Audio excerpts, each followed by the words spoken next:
হিসাবে চিন্তা করে দেখি তো আমি আমার জীবনে কত সিজদা আমি দিয়েছি, কত রুকু আমি দিয়েছি, কত রোজা আমি রেখেছি, কত কষ্ট আমি করেছি। রোজা ছিলাম, তৃষ্ণায় আমার ভেতরটা ফেটে গেছে, কিন্তু পানি খেলে মানুষ খারাপ বলবে। রোজা রাখি নাই হাজি সাহেব আমি, মানুষ খারাপ বলবে। আহারে যদি আমার ওই ধ্যানটা হইতো আল্লাহ কেবলমাত্র আপনাকে সন্তুষ্ট করার জন্যে, কেবলমাত্র আপনার ভালোবাসায় আমি পানি মুখে দেব না, এই নিয়তটা যদি আমার হয়ে থাকে কিংবা যদি হয়, তো আমার এই একটা রোজাই আমার জন্যে যথেষ্ট। তো আল্লাহ তাআলা বলতেছেন, আমি যে সমস্ত বান্দাদের বন্ধু হয়ে গেলাম, আমার দায়িত্ব হচ্ছে ওই সমস্ত বান্দাদের থেকে কি আমি চাই আর তারা আমার থেকে কি পায়। তো আল্লাহ তাআলা বলতেছেন, আমি তাদেরকে অন্ধকার থেকে আলোর দিকে নিয়ে আসি। বহু সাহাবায়ে কেরাম আল্লাহ রসুল সাল্লাল্লাহু আলাইহি ওয়াসাল্লাম নবুয়ত প্রাপ্তির আগে অন্ধকারের মধ্যে ছিলেন, কিন্তু আস্তে আস্তে যখন নাকি তারা ইসলামের প্রতি ভালোবাসা লালন শুরু করলেন, ইসলাম গ্রহণ করলেন, তো আল্লাহ রসুল সাল্লাল্লাহু আলাইহি ওয়াসাল্লামের মাধ্যমে আল্লাহ তাআলা এই মানুষগুলোকে অন্ধকার যুগ থেকে, অন্ধকার সময় থেকে আলোর দিকে তিনি নিয়ে আসলেন। তো এখানে আল্লাহ তাআলা বললেন, ইউখরিজুহুম মিনাজ-জুলুমাতি ইলান-নূর, যে সমস্ত বান্দারা আমার প্রতি ঈমান আনবে, মুমিন তারা হবে, আমি আল্লাহ তাদেরকে অন্ধকার থেকে আলোর দিকে নিয়ে আসব। অর্থাৎ সে চাইলেও তখন গুনাহের মধ্যে স্থির থাকতে পারবে না। দেখবেন আমরা নিজেরা হিসাব মিলাবো, আমি একটা মিথ্যা কথাই বলার পরে বাসায় এসে মনের মধ্যে কেমন অস্থিরতা তৈরি হয়।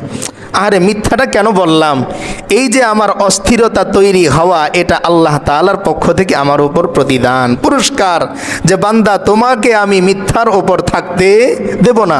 সঙ্গে সঙ্গে মনের মধ্যে আসে যে এটা তো আমার অন্যায় হয়ে গেছে। এজন্যে যেদিন থেকে আমার মনের মধ্যে অন্যায় হওয়ার পরেও আফসোস আসবে না, ওই দিন থেকে আমার প্রতি এই ভয় আমার তৈরি হতে হবে যে আমি আর আল্লাহর বন্ধু নেই। যদি আমি আল্লাহর বন্ধু হই, তো অন্যায়ের দিকে হাত বাড়ানোর সঙ্গে সঙ্গে কিংবা পরে অবশ্যই আমার দিলের মধ্যে এটা আসবে যে এই কাজটা আমার ঠিক হয়। এরপরে আল্লাহ বলেন, ওয়াল্লাযীনা কাফারু আউলিয়াউহুম, হিসাবে চিন্তা করে দেখি তো আমি আমার জীবনে কত সিজদা আমি দিয়েছি, কত রুকু আমি দিয়েছি, কত রোজা আমি রেখেছি, কত কষ্ট আমি করেছি। রোজা ছিলাম, তৃষ্ণায় আমার ভেতরটা ফেটে গেছে, কিন্তু পানি খেলে মানুষ খারাপ বলবে। রোজা রাখি নাই হাজি সাহেব আমি, মানুষ খারাপ বলবে। আহারে যদি আমার ওই ধ্যানটা হইতো আল্লাহ কেবলমাত্র আপনাকে সন্তুষ্ট করার জন্যে, কেবলমাত্র আপনার ভালোবাসায় আমি পানি মুখে দেব না, এই নিয়তটা যদি আমার হয়ে থাকে কিংবা যদি হয়, তো আমার এই একটা রোজাই আমার জন্যে যথেষ্ট। তো আল্লাহ তাআলা বলতেছেন, আমি যে সমস্ত বান্দাদের বন্ধু হয়ে গেলাম, আমার দায়িত্ব হচ্ছে ওই সমস্ত বান্দাদের থেকে কি আমি চাই আর তারা আমার থেকে কি পায়। তো আল্লাহ তাআলা বলতেছেন, আমি তাদেরকে অন্ধকার থেকে আলোর দিকে নিয়ে আসি। বহু সাহাবায়ে কেরাম আল্লাহ রসুল সাল্লাল্লাহু আলাইহি ওয়াসাল্লাম নবুয়ত প্রাপ্তির আগে অন্ধকারের মধ্যে ছিলেন, কিন্তু আস্তে আস্তে যখন নাকি তারা ইসলামের প্রতি ভালোবাসা লালন শুরু করলেন, ইসলাম গ্রহণ করলেন, তো আল্লাহ রসুল সাল্লাল্লাহু আলাইহি ওয়াসাল্লামের মাধ্যমে আল্লাহ তাআলা এই মানুষগুলোকে অন্ধকার যুগ থেকে, অন্ধকার সময় থেকে আলোর দিকে তিনি নিয়ে আসলেন। তো এখানে আল্লাহ তাআলা বললেন, ইউখরিজুহুম মিনাজ-জুলুমাতি ইলান-নূর, যে সমস্ত বান্দারা আমার প্রতি ঈমান আনবে, মুমিন তারা হবে, আমি আল্লাহ তাদেরকে অন্ধকার থেকে আলোর দিকে নিয়ে আসব। অর্থাৎ সে চাইলেও তখন গুনাহের মধ্যে স্থির থাকতে পারবে না। দেখবেন আমরা নিজেরা হিসাব মিলাবো, আমি একটা মিথ্যা কথাই বলার পরে বাসায় এসে মনের মধ্যে কেমন অস্থিরতা তৈরি হয়। আরে মিথ্যাটা কেন বললাম, এই যে আমার অস্থিরতা তৈরি হওয়া, এটা আল্লাহ তাআলার পক্ষ থেকে আমার উপর প্রতিদান, পুরস্কার, যে বান্দা তোমাকে আমি মিথ্যার ওপর থাকতে দেব না। সঙ্গে সঙ্গে মনের মধ্যে আসে যে এটা তো আমার অন্যায় হয়ে গেছে। এজন্যে যেদিন থেকে আমার মনের মধ্যে অন্যায় হওয়ার পরেও আফসোস আসবে না, ওই দিন থেকে আমার প্রতি এই ভয় আমার তৈরি হতে হবে যে আমি আর আল্লাহর বন্ধু নেই। যদি আমি আল্লাহর বন্ধু হই তো অন্যায়ের দিকে হাত বাড়ানোর সঙ্গে সঙ্গে কিংবা পরে অবশ্যই আমার দিলের মধ্যে এটা আসবে যে এই কাজটা আমার ঠিক হয়। এরপরে আল্লাহ বলেন, ওয়াল্লাযীনা কাফারু আউলিয়াউহুমুত তাগুত, আর যারা কুফরি করে, ঈমান যারা আনে না, ঈমান থেকে যারা দূরে থাকে, তাদের বন্ধু হয় তাগুত। তাগুত এই শব্দটা হচ্ছে আরবি, এটা হচ্ছে বাতিল শক্তি। তাগুত বলতে ব্যাপক কথা, অর্থাৎ এমন বন্ধু, এমন ব্যক্তি যিনি আমাকে সঠিক পথে না নিয়ে কোন দিকে নেন, বেঠিক পথে, অন্যায়ের পথে, ভুল পথে যিনি আমাকে পরিচালনা করেন, তাকেই কি বলা হয়? তাগুত বলা হয়। এখানে একটা মজার বিষয় হচ্ছে এই যে আল্লাহ তাআলা মুমিনদের ক্ষেত্রে বললেন আল্লাহু ওয়ালি। আমরা জুমাতে আলোচনা করেছিলাম এক বচন আর বহু বচন, মনে আছে আমাদের? এক বচন আর বহু বচন। মুমিনদের ক্ষেত্রে আল্লাহ তাআলা ব্যবহার করলেন এক বচন, অর্থাৎ আল্লাহই একমাত্র মুমিনদের বন্ধু। আর কাফেরদের ক্ষেত্রে আল্লাহ বলতেছেন আউলিয়া, অর্থাৎ বহু বচন। কি বোঝাতে চাচ্ছেন আল্লাহ? যে মুমিনদের বন্ধু একজন, কিন্তু বন্ধু খাঁটি, তিনি আল্লাহ। আর কাফেরের বন্ধু হাজারো, কিন্তু খাঁটি না, সব ভ্রষ্ট। যদি বন্ধুত্ব খাঁটি হয়, বন্ধন খাঁটি হয়, তো একজন বন্ধু আমাকে জান্নাতে নিয়ে যাওয়ার জন্য যথেষ্ট। আর অন্যদিকে বন্ধুত্ব যদি খাঁটি না হয়, তাহলে হাজারো বন্ধু মিলে আমাকে জান্নাত নয়, বরং কোন দিকে নিয়ে যাবে? জাহান্নামের দিকে নিয়ে যাবে। এই কথাটা আল্লাহ তাআলা এখানে বোঝাতে চাচ্ছেন। এখান থেকে আরও একটা কথা আল্লাহ বোঝাতে চাচ্ছেন, সেটা হচ্ছে এই যে আমার বন্ধু যদি হয় আল্লাহমুখী, তাহলে আমার এই একজন বন্ধুই শক্তির দিক দিয়ে হাজার বন্ধুর সমান। যেই বন্ধু আমাকে নামাজের কথা বলে, যেই বন্ধু আমাকে রোজার কথা বলে, যেই বন্ধু আমাকে হজে নিয়ে যাওয়ার জন্যে বলে, আমার এই একটা বন্ধু সমাজের ওই সমস্ত হাজারো বন্ধুদের থেকে উত্তম, যারা নামাজ থেকে আড্ডায় নিয়ে যায়, যারা রোজা থেকে রোজা ভাঙার দিকে নিয়ে যায়, যারা হজ থেকে দূরে রেখে ঘুরতে নিয়ে যায়। এরকম হাজারো বন্ধু থেকে আমার এই আল্লাহমুখী একজন বন্ধু শক্তি সামর্থ্যের দিক দিয়েও অনেক বেশি তারা এগিয়ে। এই কথাটা আল্লাহ বললেন। তো এরপরে আল্লাহ তাআলা যারা নাকি বন্ধু হিসেবে এমন ব্যক্তিদের নির্বাচন করে, যারা তাদেরকে ভুল পথে পরিচালনা করে, তাদের কাজ কি? তো আল্লাহ তাআলা বলতেছেন, ইউখরিজুনাহুম মিনান নূরি ইলায যুলুমাত। আল্লাহ তাআলা বলেন, যারা ভ্রান্ত ব্যক্তিদেরকে বন্ধু হিসাবে গ্রহণ করে, তাদের কাজ হচ্ছে এই সমস্ত ব্যক্তিদেরকে আলো থেকে অন্ধকারের দিকে নিয়ে যাওয়া। অর্থাৎ কখনো যদি এই বান্দা কারো সাথে চলার কারণে মসজিদে চলে যায়, তো তার 10টা ভ্রান্ত বন্ধু থাকার কারণে তাকে আবার মসজিদ থেকে তারা আড্ডাখানায় নিয়ে যায়। কখনো যদি সে কারো সাথে মিলে হজে চলে যায়, তাহলে তার ওই ভ্রান্ত 10 জন বন্ধু পরের বছর তাকে আবার হজ থেকে দূরে নিয়ে যায়। তাহলে মুমিনের বন্ধু হচ্ছেন আল্লাহ। আর আল্লাহ মুমিনদের দায়িত্ব নিলেন যে যতবার সে অন্ধকারে পড়বে, প্রত্যেকবার অন্ধকার থেকে তিনি কোন দিকে নিয়ে যাবেন? আলোর দিকে নিয়ে যাবেন। এখানে একটা মজার পয়েন্ট হচ্ছে এই, বলেন তো কবর কি অন্ধকার না আলোকিত? অন্ধকার। তার মানে এই আয়াতের মধ্যে আল্লাহ তাআলা এটাও বোঝাতে চাচ্ছেন, ও বান্দা, তুমি যদি কবরে যে অন্ধকারে পড়ে যাও, তো আমি তোমার বন্ধু হওয়ার কারণে তোমার অন্ধকার কবরটা আমি আল্লাহ আলোকিত করে দেব। আর যদি তোমার বন্ধু হয় ভ্রান্ত লোকেরা, তাহলে তুমি দুনিয়ায় আলোর নিচে থাকার পরেও, এত লাইটিংয়ের মাঝে থাকার পরেও, কবরের পাশেই লাইট ধরানো থাকবে, কবরস্থানে থাকে না আজকাল বড় বড় লাইট, কিন্তু বান্দা তোমার বন্ধু আমি না হওয়ার কারণে মাত্র 3.5 হাত নিচেই তুমি অন্ধকারের মধ্যে আজীবন পড়ে থাকবে। তাহলে এখানে আল্লাহ তাআলা কবরের অন্ধকার, হাসরের অন্ধকার, বিপদের অন্ধকার, অসুস্থতার অন্ধকার, এই সমস্ত অন্ধকার থেকে আমাকে আলোর দিকে নিয়ে যাওয়ার দায়িত্বটা কে নিলেন? আল্লাহ নিজে নিয়ে নিলেন। আর যারা আল্লাহ ছাড়া অন্যকে বন্ধু বানায়, তাদের ব্যাপারে আল্লাহ তাআলা বলতেছেন যে বান্দা তুমি অন্ধকার আলোর মধ্যে থাকলেও তোমার বন্ধু যদি আমি ছাড়া অন্য কেউ হয় তো সে তোমাকে আলো থেকে অন্ধকারের দিকে নিয়ে যাবে। এরপরে আল্লাহ তাআলা বলেন উলাইকা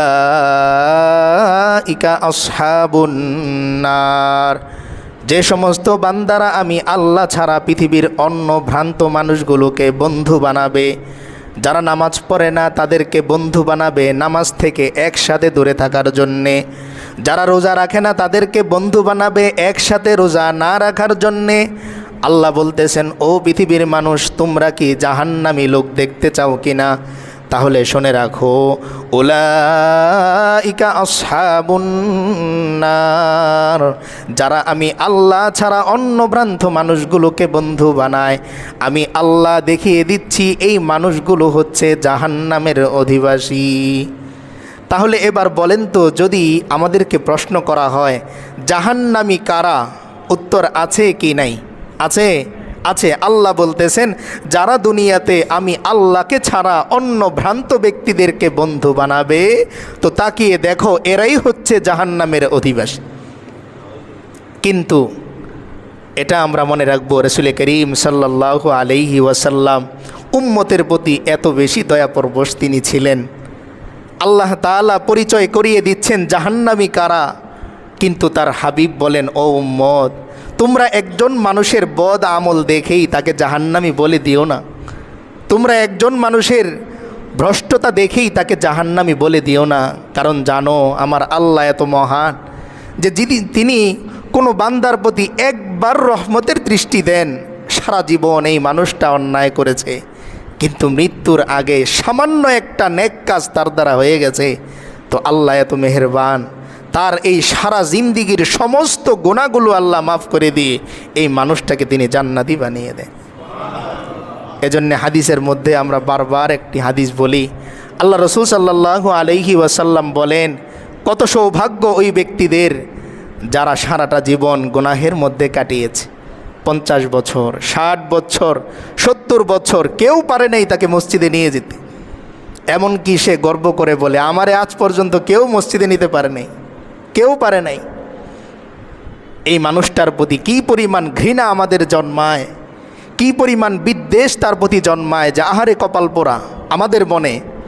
কিন্তু আল্লাহ তাআলা এই বান্দাটাকেও কি বলেন, ইয়া ইবাদিয়াল্লাযীনা আসরাফু আলা আনফুসিহিম লা তাকনাতু মির রাহমাতিল্লাহ, ও বান্দা সারা জীবন যদি তুমি অন্যায়ের কাজে লিপ্ত থাকো, সমাজের সব মানুষ যদি তোমাকে ঘৃণা করা শুরু করে দেয়, সমাজের উপর শ্রেণী থেকে নিয়ে নিচু শ্রেণী পর্যন্ত সকল মানুষ যদি তোমাকে ঘৃণা শুরু করে দেয়, বান্দা মনে রেখো আমি আল্লাহ তোমাকে এক মুহূর্তের জন্যেও ঘৃণা করি না, বরং আমি আল্লাহ তোমাকে বলতেছি লা তাকনাতু মির রাহমাতিল্লাহ, ও বান্দা দুনিয়ার সমস্ত মানুষের দয়া থেকে তুমি বঞ্চিত হতে পারো, দুনিয়ার সমস্ত মানুষের ভালোবাসা থেকে তুমি বঞ্চিত হতে পারো, কিন্তু বান্দা জেনে রেখো তোমার একজন আল্লাহ আছে যার মহাব্বত আর দয়া থেকে তুমি কোনো দিন এক মুহূর্তের জন্যও বঞ্চিত হবা না। তাহলে আল্লাহ তাআলা একদিকে বলে দিচ্ছেন এরাই জাহান্নামী, কিন্তু অন্যদিকে আবার নিজের বান্দা বলা থেকেও কি করেন না, ছাড়েন না। তার মানে ওই যে বাবার মতন নিজে সন্তানকে হাজারটা বকা দিবে কিন্তু অন্যকে একবার চোখ রাঙাতেও তিনি দেবেন না। সন্তান আমার বলবো আমি তুমি কে, আল্লাহ বোঝাতে চান যে আমি আমার বান্দাকে কখনো বকবো, বকা দেব, কখনো জাহান্নামী বলবো, কিন্তু আবার আমি তাকে রাত্রে ডাকবো, ও বান্দা আসো, আমি আল্লাহ তোমার জন্য অপেক্ষা করতেছি, একবার তওবা করো, তোমার জিন্দিগির সব গুনাহ আমি আল্লাহ মাফ করে দিব। যদি আমরা আল্লাহর ভালোবাসা বুঝতাম, যদি আমরা আল্লাহর ভালোবাসা বুঝতাম, দুনিয়ার সব মানুষকে আমরা ছেড়ে দিতাম। যদি বুঝতাম আমরা এর আগেও বলেছিলাম যে যখন কোনো বান্দা বসে বসে কান্না করে জাহান্নামের ভয়ে, এমনি দোয়া করতেছে আল্লাহ মাফ করে দেন, তো আল্লাহ তাআলা ফেরেশতাদেরকে জিজ্ঞেস করেন ও ফেরেশতারা আমার এই বান্দা কি জাহান্নামের আগুন দেখেছে কিনা? ফেরেশতারা বলে, না আল্লাহ, আপনার এই বান্দা জাহান্নামের আগুন কোনো দিন দেখে নাই। আল্লাহ আবার জিজ্ঞেস করেন, ও ফেরেশতারা, আমার এই বান্দা কি আমাকে কোনো দিন দেখেছে কিনা? ফেরেশতারা বলে, না না, ও আল্লাহ, আপনার এই বান্দা কোনো দিন আপনাকে দেখে নাই। এবার আল্লাহ প্রশ্ন করেন, ও ফেরেশতারা, তাহলে আমার এই বান্দা কেন বসে বসে কান্না করে? ফেরেশতারা বলে, আপনার ওই বান্দা কোরআন থেকে শুনেছে জাহান্নামের আগুন বড় ভয়ানক, জাহান্নামের আযাব বড় ভয়ানক, এজন্যে কাঁদে। আল্লাহ বলেন, ও ফেরেশতারা, তোমরা সাক্ষী থাকো, আমার যে বান্দার চোখ দিয়ে জাহান্নামের ভয়ে এক ফোঁটা পানি বের হলো, আমি আল্লাহ আমার ওই বান্দার জন্যে জাহান্নামের আযাবকে হারাম করে দিলাম। একটা ফোঁটা চোখের পানি, আরে কি আফসোস হবে আমাদের, জীবনে কত কাঁদলাম, কত চোখের পানি আমার পড়ছে। একটু হাতটা ব্লেড দিয়ে কেটে গেছিল, কাঁদতে কাঁদতে বুক আমার ভিজে গেছে। এলাকার মানুষ আমাকে নিয়ে হাসছে, একটু হাত কাটছে এই জন্যে এত কাদা লাগে। একটু চকলেটটা আমার হাত থেকে আরেকজন টান দিয়ে নিয়ে গেছে, কত ফোঁটা চোখের পানি আমার পড়ছে। বাবা বলছে, আমি তোমাকে 10টা চকলেট কিনে দিব, এত কাদা লাগে। এরপরেও আমার কান্না থামাতে পারিনি। হাসরের ময়দানে যখন আল্লাহ তাআলা এক এক ফোঁটা চোখের পানির বদলা দেয়া শুরু করবেন, আমার সেই শৈশবের স্মৃতি, কৈশোরের স্মৃতি, যৌবনের স্মৃতি আমার মনে আসবে। আর আফসোস করে আমি বলতে থাকবো, আহারে, যদি একটা দিন মসজিদের কর্নারে বসে একটু কাঁদতে পারতাম, যদি একটু আল্লাহরে বলতে পারতাম, ও আল্লাহ, জীবনে কত চোখের পানি আমি ফেলছি, জীবনে কত চোখের পানি আমি ফেলছি, কিন্তু আপনার জন্যে আমি কাঁদতে পারি নাই, আপনার ভালোবাসায় আমার চোখ দিয়ে আমি পানি ফেলতে পারি নাই। এই যে দেখেন, আজকে আমি আপনার জন্যে কাঁদতেছি, আর কারো জন্যে না। আমি আপনারে হারিয়ে কাঁদতেছি, আর কারো জন্যে না। যদি বলতে পারতাম, তাহলে হাসরের ময়দানে আমারই আফসোস আর করা লাগবে না। এজন্যে আমার এই চোখের পানিটা আল্লাহর দেয়া। আমি যখন এটা দুনিয়ার জন্যে ব্যবহার করতে থাকি, তখন আল্লাহ আফসোস করে, না হারে বান্দা, আমি তো তোমারে চোখের পানি দিছিলাম আমার জন্যে কাঁদতে, আমার ভালোবাসায় তোমার চোখ দিয়ে পানি পড়বে।